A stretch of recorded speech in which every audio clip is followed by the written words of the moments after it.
तो आज हम एक गहरी नजर डाल रहे हैं मध्यकालीन भारत के इतिहास पर। बिल्कुल। दिल्ली सल्तनत से लेके मुगल साम्राज्य तक। हाँ बिल्कुल। हमारे पास स्रोत है मध्यकालीन भारत का अनकहा इतिहास, और ये कोई छोटा मोटा वक्त नहीं है, करीब 650 साल है ना, 1192 से 1857 तक। बिल्कुल, बहुत लंबा और घटनाओं से भरा दौर। कोशिश यही रहेगी कि इस विशाल युग के जो सबसे अहम, सबसे दिलचस्प पहलू हैं उन्हें सामने लाया जाए। हाँ, कोशिश करते हैं। तो कहाँ से शुरू करें? 1192 तराइन की लड़ाई, मोहम्मद गौरी की जीत, यहीं से दिल्ली सल्तनत की नींव पड़ी कह सकते हैं। हाँ बिल्कुल, वहीं से।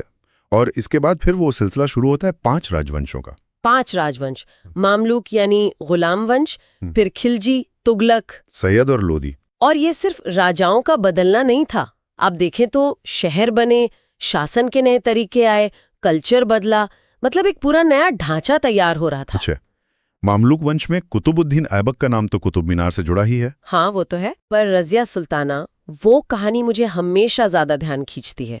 दिल्ली की अकेली महिला शासक, और उनको कितना संघर्ष करना पड़ा। दरबार के जो तुर्क सरदार थे उन्होंने ही विरोध किया। हाँ, ये दिखाता है कि उस वक्त एक महिला का सत्ता में होना कितना चुनौतीपूर्ण था। बिल्कुल।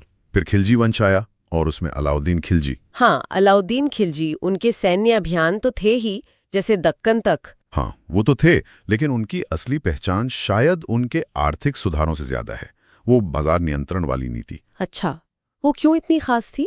देखिए, मंगोलों का खतरा था, बड़ी सेना रखनी थी, तो सेना का खर्चा निकालने के लिए उन्होंने बाजार पर सख्त नियंत्रण लगाया, कीमतें तय की। ये उस जमाने के हिसाब से बहुत रेडिकल कदम थे। दिलचस्प। खिलजी के बाद फिर तुगलक, और यहाँ मोहम्मद बिन तुगलक के प्रयोगों की बात आती है। हाँ, वो बड़े मशहूर हैं, सांकेतिक मुद्रा चलाना और राजधानी दिल्ली से दौलताबाद ले जाना। पर दोनों ही फेल हो गए, क्यों? देखिए, सांकेतिक मुद्रा वाला आइडिया अच्छा था, पर उस पर सरकारी कंट्रोल ठीक नहीं था।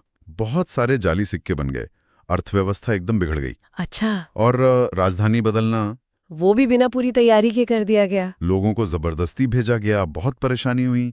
मतलब इरादे शायद नेक थे पर प्रैक्टिकल नहीं थे।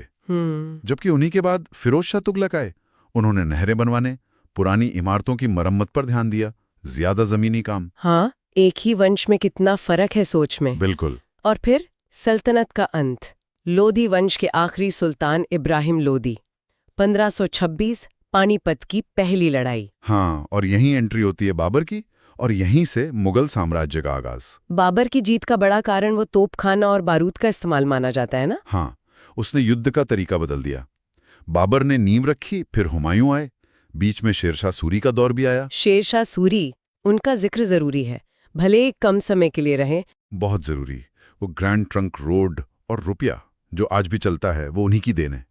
कमाल का काम किया उन्होंने कम वक्त में। सही बात है। फिर हुमायूं वापस आए और फिर अकबर। अकबर का जिक्र तो मतलब बहुत अहम है। हाँ, अकबर का दौर तो मुगल साम्राज्य का एक तरह से चरम है। विस्तार भी हुआ और प्रशासन में स्थिरता आई। वो मनसबदारी व्यवस्था, वो क्या थी असल में? वो एक तरह का रैंक सिस्टम था अधिकारियों के लिए। हर अधिकारी को एक मनसब यानी रैंक मिलता था, जिससे उसका पद, वेतन और कितनी सेना रखनी है ये सब तय होता था। इससे प्रशासन बहुत व्यवस्थित हो गया। और वो दीने इलाही, वो क्या था? सब धर्मों को मिलाने की कोशिश। हाँ, कुछ वैसा ही। अकबर की अपनी सोच थी, सभी धर्मों की अच्छी बातें लेकर एक नया रास्ता बनाने की, पर वो ज्यादा चला नहीं। शायद लोगों ने उसे अपनाया नहीं, वो शासक का व्यक्तिगत विचार ज्यादा रहा। अकबर के बाद जहांगीर, फिर शाहजहां। जहांगीर को न्याय के लिए जाना जाता है, और शाहजहां का दौर तो खैर मुगल आर्किटेक्चर का गोल्डन पीरियड। ताजमहल, लाल किला, क्या नहीं बना। लेकिन क्या ये शान और शौकत, ये भव्य इमारतें, क्या इन्होंने खजाने पर बोझ भी डाला? ये एक बड़ा सवाल है, क्योंकि इसके ठीक बाद औरंगजेब का लंबा शासन आता है। हाँ, औरंगजेब ने साम्राज्य को फैलाया तो बहुत, खासकर दक्षिण में। हाँ, दक्कन में बहुत उलझे रहे वो, लेकिन उनकी धार्मिक नीतियों को लेकर थोड़ी आलोचना होती है, और लगातार लड़ाइयों ने खासकर मराठों से शाही खजाने को खाली कर दिया। तो यहीं से साम्राज्य का कमजोर होना शुरू हुआ, कह सकते हैं। औरंगजेब के बाद जो शासक आए वो उतने मजबूत नहीं थे। उधर मराठा, सिख, जाट जैसे क्षेत्रीय ताकतें उठ रही थी, और फिर अंग्रेज, ब्रिटिश ईस्ट इंडिया कंपनी। हाँ, उन्होंने धीरे धीरे अपना प्रभाव बढ़ाया, और फिर एक के बाद एक घटनाओं से मुगल साम्राज्य बस नाम का रह गया। और 1857 में बहादुर शाह जफर, आखिरी बादशाह, उनका निर्वासन और मुगल साम्राज्य का अंत। बिल्कुल। तो ये थी एक, कह सकते हैं, एक झलक दिल्ली सल्तनत के बनने से लेके मुगल साम्राज्य के ढलने तक की। इसमें लड़ाइयाँ हैं, निर्माण है, नए विचार हैं, संस्कृतियों का मिलना है, बहुत कुछ है। हाँ, और इस पूरे लंबे दौर की जो विरासत है वो आज भी हमें दिखती है, हमारी इमारतों में, प्रशासन के तरीकों में, भाषा में, संस्कृति में। सही कहा। यहाँ एक सवाल सोचने लायक है, क्या साम्राज्यों का बनना और फिर मिट जाना ये एक तरह का अनिवार्य चक्र है? और इतिहास के इस लंबे अनुभव से आज के लिए, भविष्य के लिए क्या कोई सबक लिया जा सकता है?